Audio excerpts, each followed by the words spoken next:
Today we'll have the first vote on Kirstjen Nielsen, the administration's nominee to be the next Secretary of Homeland Security. I want to talk about why I believe she must be confirmed.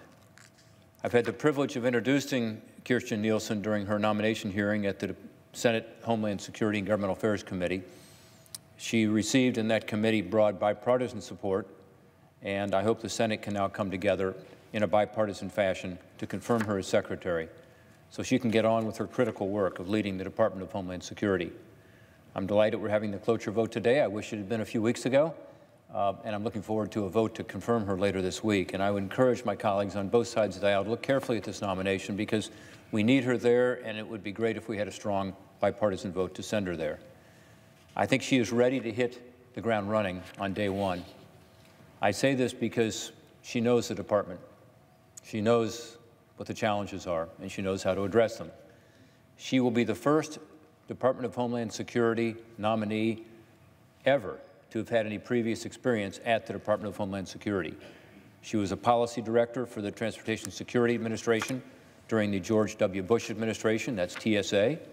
She took over that role shortly after the attacks on September 11th, 2001, and later served on President Bush's White House Homeland Security Council as the senior director for prevention, preparedness, and response. I got to see her good work in that capacity. Most recently, she served as the department's chief of staff for former Secretary John Kelly. She proved herself during the early stages of the administration transition and experienced firsthand the challenges of managing this diverse and sprawling agency. With her Homeland Security experience from those transformative years for the department, her industry and Homeland Security consulting experience, and her most recent efforts in this administration, I believe Ms. Nielsen will be a capable leader, needed badly in this ever-evolving threat environment we find ourselves in. Throughout her career in government and in the private sector, Ms. Nielsen has developed an extensive experience in Homeland Security strategy, cybersecurity, transportation security, and emergency resilience, all critical areas for the next Secretary to understand.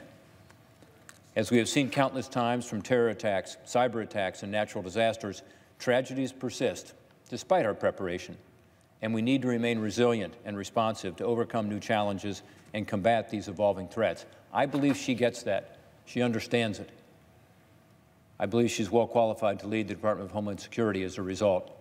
From our conversations that we've had, both before and during her nomination hearing, I can say confidently that Ms. Nielsen is committed to addressing the most pressing issues facing our country.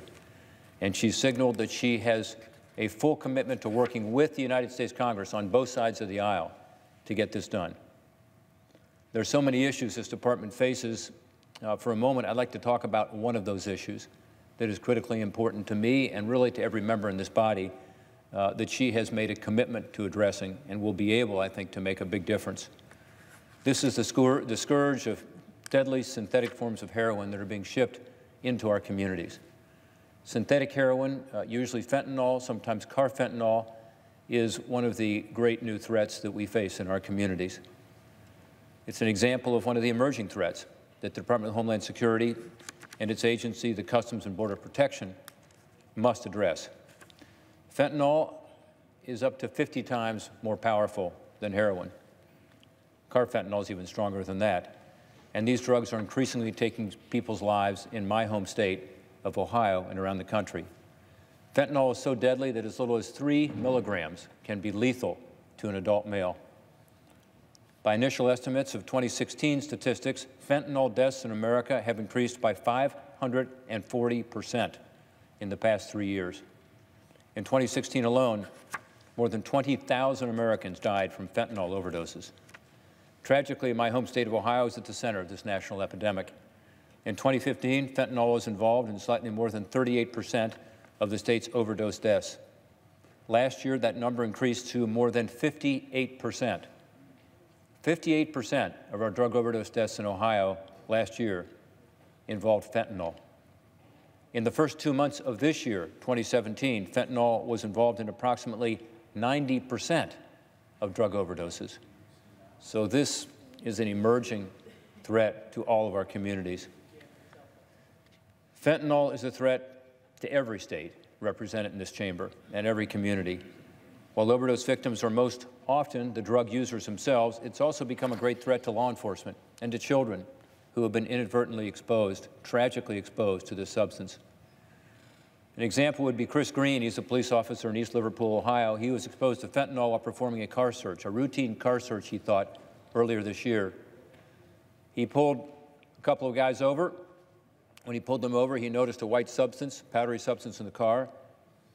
And being alert to that, he put on his gloves, he put on a mask, and he proceeded to determine that it was fentanyl that they had spread around the car to try to hide the fact that they were moving drugs.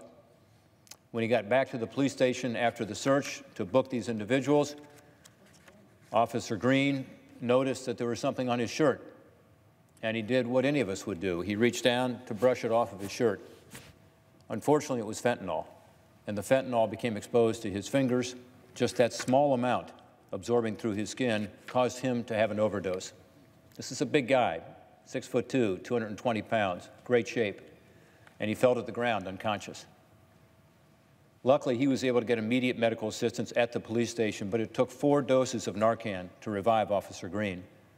As his police chief said at the time, he would have died had he been alone. And think if he'd gone home to his family and he'd hugged one of his kids, and his kids had been exposed to that fentanyl.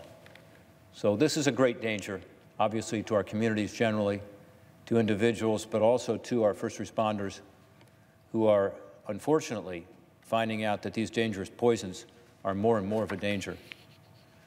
Children are also being exposed. This fall, a 12-year-old Columbus boy died as a result of fentanyl exposure. He was at a sleepover for a birthday party when he came into contact with the deadly poison. Someone had left it lying around. He was unconscious by the time paramedics arrived and died at the hospital 2 days later. These synthetic forms of heroin have created a new challenge for law enforcement as they increasingly account for more and more of our overdose deaths.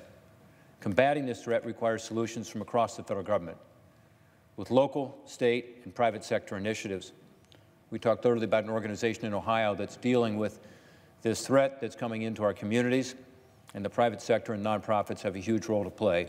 But so does the federal government, and so does the Department of Homeland Security. And again, Kirstjen Nielsen understands that need. The Department of Homeland Security plays a critical role in countering this significant threat because it comes through the U.S. mail system, and it's Customs and Border Protection officers who are meant to screen those packages that come in through the mail. Unlike heroin, which enters the U.S. overland, typically from Mexico, manufacturers mostly in China ship fentanyl through the U.S. mail directly into our communities. The federal government is responsible here. We're supposed to combat the spread of illegal drugs coming through the mail system, but in the case of fentanyl coming from labs in China, the U.S. Postal Service is oftentimes used as that conduit without any check.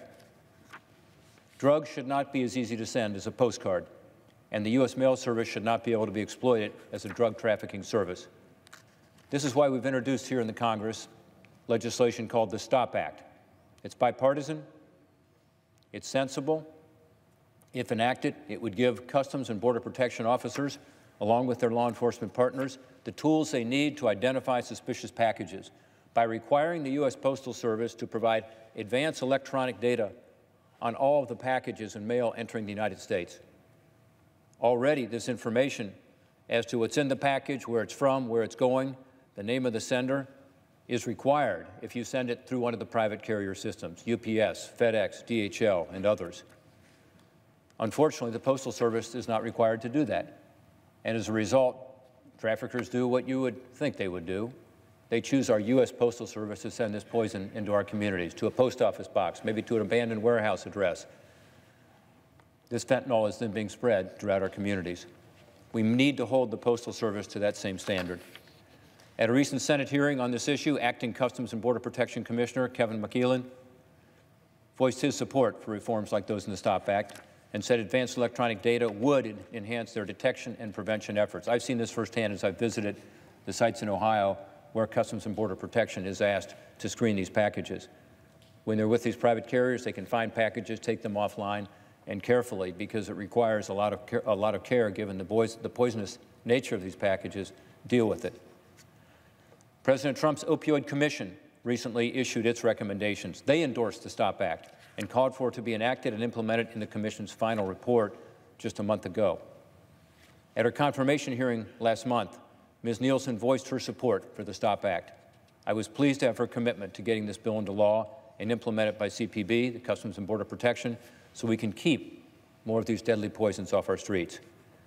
There is no one solution to the opioid epidemic, but the STOP Act will give law enforcement the tools they need to help stop this synthetic form from entering our communities in the first place and also raise the cost of this synthetic heroin.